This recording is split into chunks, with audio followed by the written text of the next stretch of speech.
자기 선택적 독서는 독자가 자기가 읽고 싶은 책을 스스로 선정하고 자율적으로 책을 읽는 것이다. 독자는 추천 도서 목록에서 책을 스스로 선정하거나 선정해야 할 책의 목록 같은 것이 없는 상황에서 책을 선정할 수도 있다.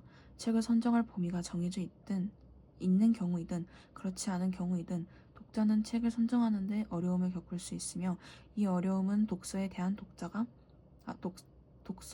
독자의 흥미를 떨어뜨릴 수 있다. 또한 책을 잘못 선정하여 독서에 실패하면 독서 자체에 대한 흥미나 동기가 떨어질 수도 있다. 따라서 독자는 성공적인 독서를 위해서 자신에게 적절한 책을 선정할 수 있는 전략을 활용할 수 있어야 한다. 이와 관련하여 독자에게 적합한 책을 고를 수 있는 전략으로 우츠와 웨드윅은 북매치 전략을 제안하였다. 북매치는 9가지 책 선정 요소인 책의 길이, 언어의 친숙성, 글의 구조, 책에 대한 선행 지식, 다룰 만한 텍스트, 장르에 대한 관심, 주제 적합성, 연관, 높은 흥미의 앞 글자를 따서 만든 전략의 명칭으로 독자의 독서 수준과 흥미를 고려하여 독자가 스스로 책을 선택할 수 있도록 돕기 위해 개발된 전략이다. 9가지 요소는 독자와 관련된 것과 책과 관련된 것으로 나눌 수 있다. 전자에는 책의 내용에 대한 흥미와 관련된 높은 흥미, 장르에 대한 독자의 선호와 관련된 장르에 대한 관심, 책이 어떤 내용이나 어떤 인물을 독자에게 떠오르게 하는 것과 관련된 연관, 독자에게 주제가 편안하게 느껴지는 것과 관련된 주제 적합성, 책에 대한 선행 지식이 있다. 후자에는 독자가 읽기에 적당한 정도의 분량과 관련된 책의 길이, 글의 의미가 잘 이해되는 것과 관련된 언어의 친숙성, 글의 구조, 책에 사용된 단어의 수준과 관련된 다룰 만한 텍스트가 있다. 9가지 요소를 이와 같이 분류해 볼 수 있지만 사실 각 요소는 독자와 관련된 것과 책과 관련된 것이 결부되어 있는 것으로 볼 수 있다. 독자는 9가지 요소와 관련된 질문을 직접 만들거나 미리 만들어진 질문을 활용하여 9가지 요소에 대한 자신의 수준이나 능력, 경험 등을 점검한다. 점검을 마친 후에는 점검 결과를 종합하여 자신에게 가장 적절하다고 생각되는 책을 선정한다. 가령 한국의 풍속화와 관련된 책이 있다고 할 때 독자는 글의 구조와 관련된 질문에 대해 각 장의 작품을 예로 많이 들어 내용을 이해하는 데에 도움이 많이 될 것 같고 4장의 장으로 나뉘어 있어 내가 읽기에 편할 것 같다와 같이 답변을 작성한다.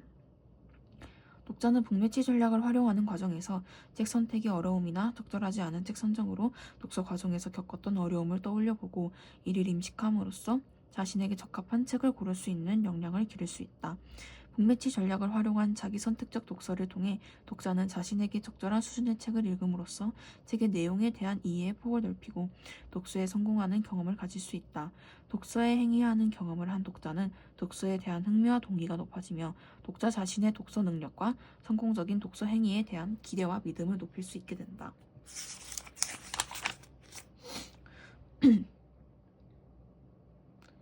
20세기 사회 철학자 노직은 개인은 어떠한 권력에 의해서도 침해될 수 없는 존엄한 존재이고 생명과 자유에 대한 권리나 재산에 대한 권리 등 개인의 권리는 국가와 같은 권력 등이 위협해서는 안 된다는 절대적인 것이라고 보았다.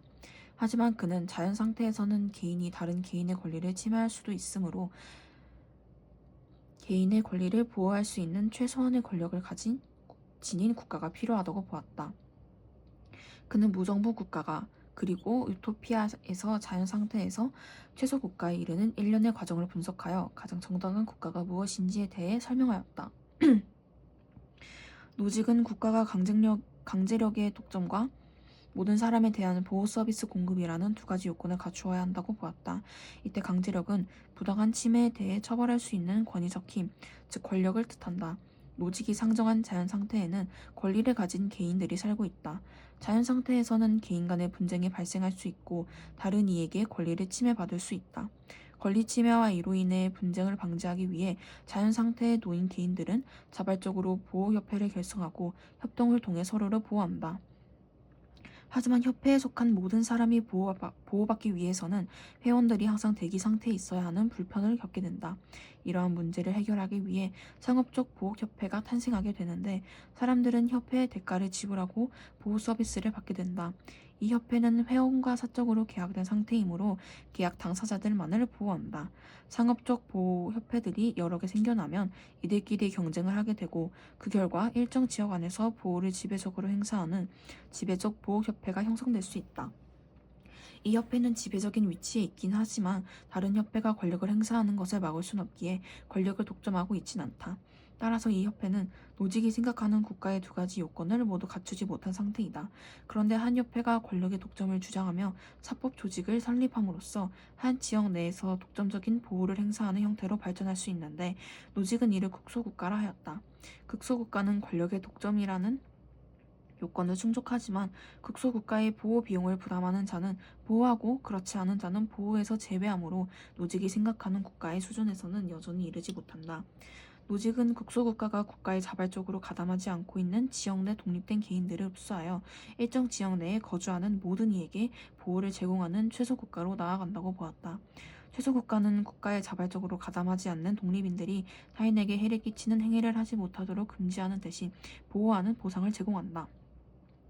노직은 개인의 권리가 확보되기 위해서는 기본적 질서가 유지되는 한 개인과 국가가 최대의 거리를 유지해야 한다고 보았다. 무정부 상태보다는 나은 국가, 그러나 최소의 보호 능력 이상으로 확장되지 않은 국가를 이상적인 국가로 본 것이다.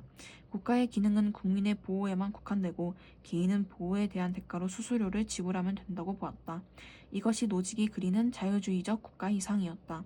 최소 국가보다 확장된 국가는 필연적으로 개인의 권리를 침해한다고 보고 개인의 권리에 대한 간섭을 최소화하는 국가로 나아가야 한다는 노직의 주장은 국가의 역할을 너무 부정적으로만 인식한다는 비판을 받는다. 또한 그가 설정한 최소 국가는 국가로서의 공적 성격을 갖기보다 사적 협회에 불과하다는 지적을 받기도 한다. 하지만 국가라는 거대한 공동체 안에서 개인의 권리를 경시하던 사람들에게 개인의 권리에 대한 존중을 바탕으로 이상적인 국가를 형성할 수 있는 메시지를 던졌다는 점에서 의의가 있다.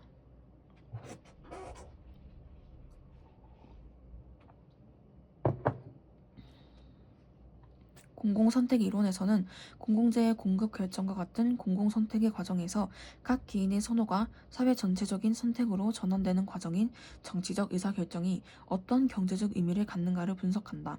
공공선택 과정이 있어서 어떤 의사결정이 가장 효율적인가?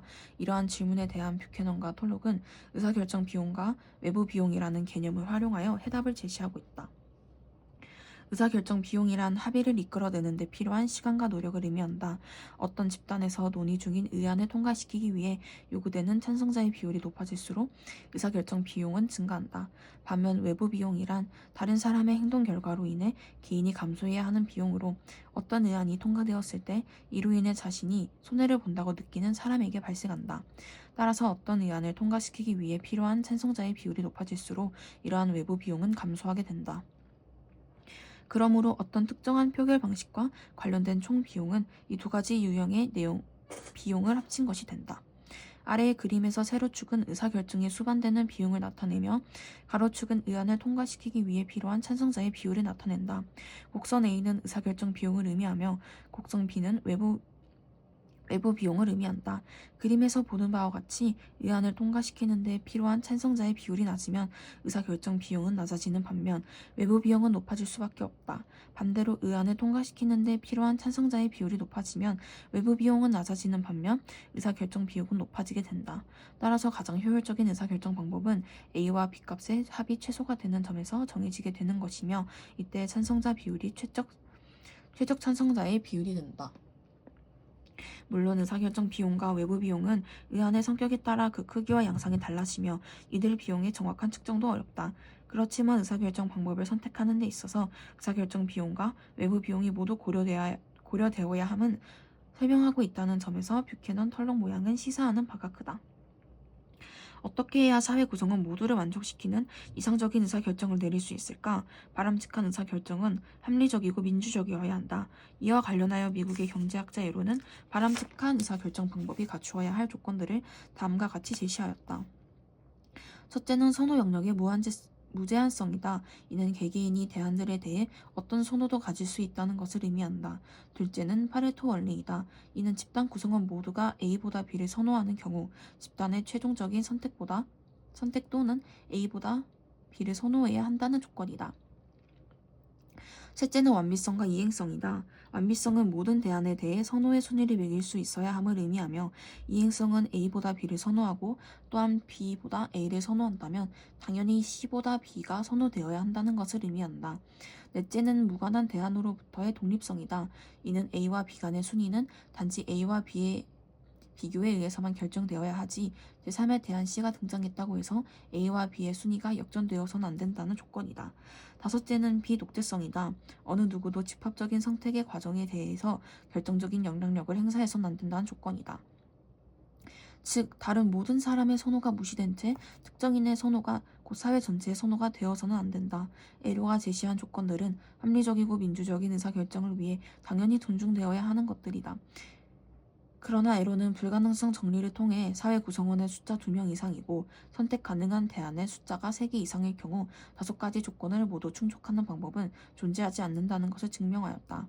에로에 따르면 조건 1에서 4를 충족하는 유일한 방법은 독재이기 때문에 5가지 조건 사이에 모순이 발생하여 이를 모두 충족하는 방법은 존재하지 않는다.